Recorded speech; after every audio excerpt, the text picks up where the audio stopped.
Hello friends, welcome to AK kitchens. இன்னைக்கு நான் என்ன ஸ்பெஷல் பண்ண போறேன்னா கேரளா ஸ்டைலில் சூர மீன் குழம்பு தான் பண்ண போறேன்.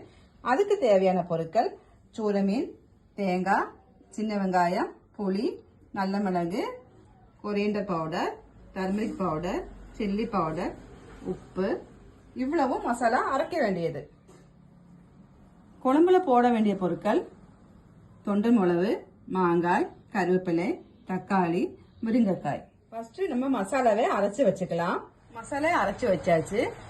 இப்ப நம்ம தேவையான அளவு உப்பு போட்டுக்கலாம்.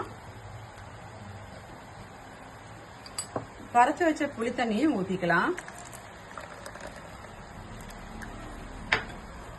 ஒரு 5 நிமிஷம் குழம்பு கொதிக்கணும். அதுக்கப்புறம் தான் நம்ம முருங்கைக்காவையும் தக்காளியும் போடணும். குழம்பு கொதிச்சு வருது. இப்ப நம்ம கட் பண்ணி வச்ச முருங்கைக்காவை ஆட் பண்ணிக்கலாம்.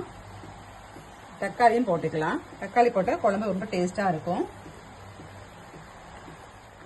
குழம்பு கொதிச்சு வருது. இன்னும் தொண்டு மிளகு ஆட் பண்ணிக்கலாம். மாங்காவையும் போட்டுக்கலாம். இப்போ நம்ம மீன் போட்டுக்கலாம். மீன் போட்டு ஒரு 5 நிமிஷம் கழிச்சு கேஸ் ஆஃப் பண்ணிடலாம். மீன் குழம்பு ரெடி ஆயிடும். மீன் குழம்பு ரெடி ஆயிடுச்சு. அடுத்தது நம்ம கொஞ்சம் தேங்காய் எண்ணெய் ஊற்றிக்கலாம். கருவேப்பிலையும் போட்டுக்கலாம். கேஸ் ஆஃப் பண்ணிக்கலாம். ரொம்ப டேஸ்டியான மீன் குழம்பு ரெடி ஆயிடுச்சு. நீங்களும் உங்க வீட்டில் ட்ரை பண்ணி பாருங்க.